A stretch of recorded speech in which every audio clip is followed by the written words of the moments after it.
সাবিত্রী রান্নাঘরে আপনাদের সবাইকে স্বাগত। আমার আজকের রেসিপি থোড়ের বড়া। তার জন্য আমি নিয়েছি এক বাটি থোড়, পরিমাণ মতো ছোলার ডাল, বড় এক চামচ বেসন, আর এখানে আছে লঙ্কার গুঁড়ো, হলুদ, পরিমাণ মতো নুন লাগবে, 3টে কাঁচা লঙ্কা লাগবে। আর যখন থোড় আর ডাল একসঙ্গে মিক্সিতে বাটবো তখন জল বেরিয়ে যাবে এরকম থোড় থাকলে, কাঁচা থোড়টা। তার জন্য আমি আগেই এই থোড়টাকে ওরকম সমপরিমাণ থোড় নিয়ে নুন হলুদ মাখিয়ে জল বার করে নিয়েছি। এইবার এইভাবে ছোলার ডালের সঙ্গে বাটতে দিলে তখন জলটা বেরোবে না, আর না হলে পাতলা হয়ে যাবে। এবার বাটার পরে ওই কালো জিরেটা আমি মিশিয়ে নেব, মিশিয়ে বড়া ভাজবো। ডাল থোড় বাটা হয়ে গেছে, এবার পরিমাণ মতো নুন দিচ্ছি, হলুদ দিচ্ছি,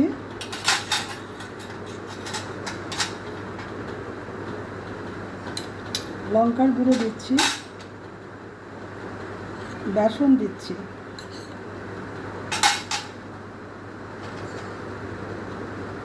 আর কালো জিরাটা দিলাম। এবার আমি মিশিয়ে নেব।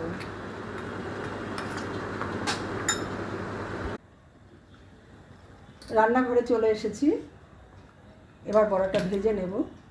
কড়াইটা গরম হতে দিয়েছি, কড়াই গরম হয়ে গেছে, তেল দিয়ে দিচ্ছি। বড়াগুলো আমি সরষের তেলেই ভাজবো।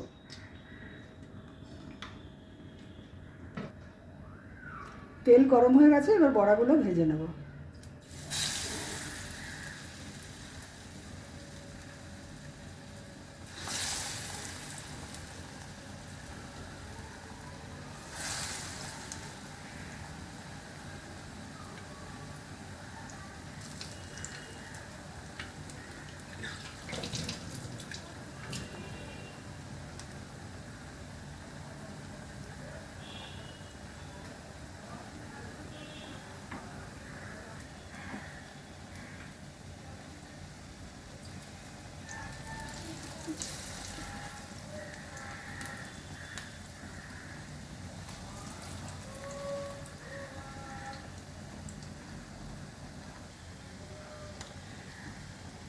রান্নাটা যদি ভালো লাগে তাহলে অবশ্যই সাবস্ক্রাইব করবেন। সাবস্ক্রাইব করলে আমার সমস্ত রান্নার নোটিফিকেশান আপনাদের কাছে চলে যাবে। আর লাইক, কমেন্ট, শেয়ার তো করবেনই। কমেন্টের মাধ্যমে জানাবেন কেমন লাগলো। বড়াগুলো ভাজা হয়ে এসছে, কিছুক্ষণের মধ্যে আমি তুলে নেব। এই বড়া গরম ভাতে খেয়ে দেখবেন, খুব ভালো লাগবে।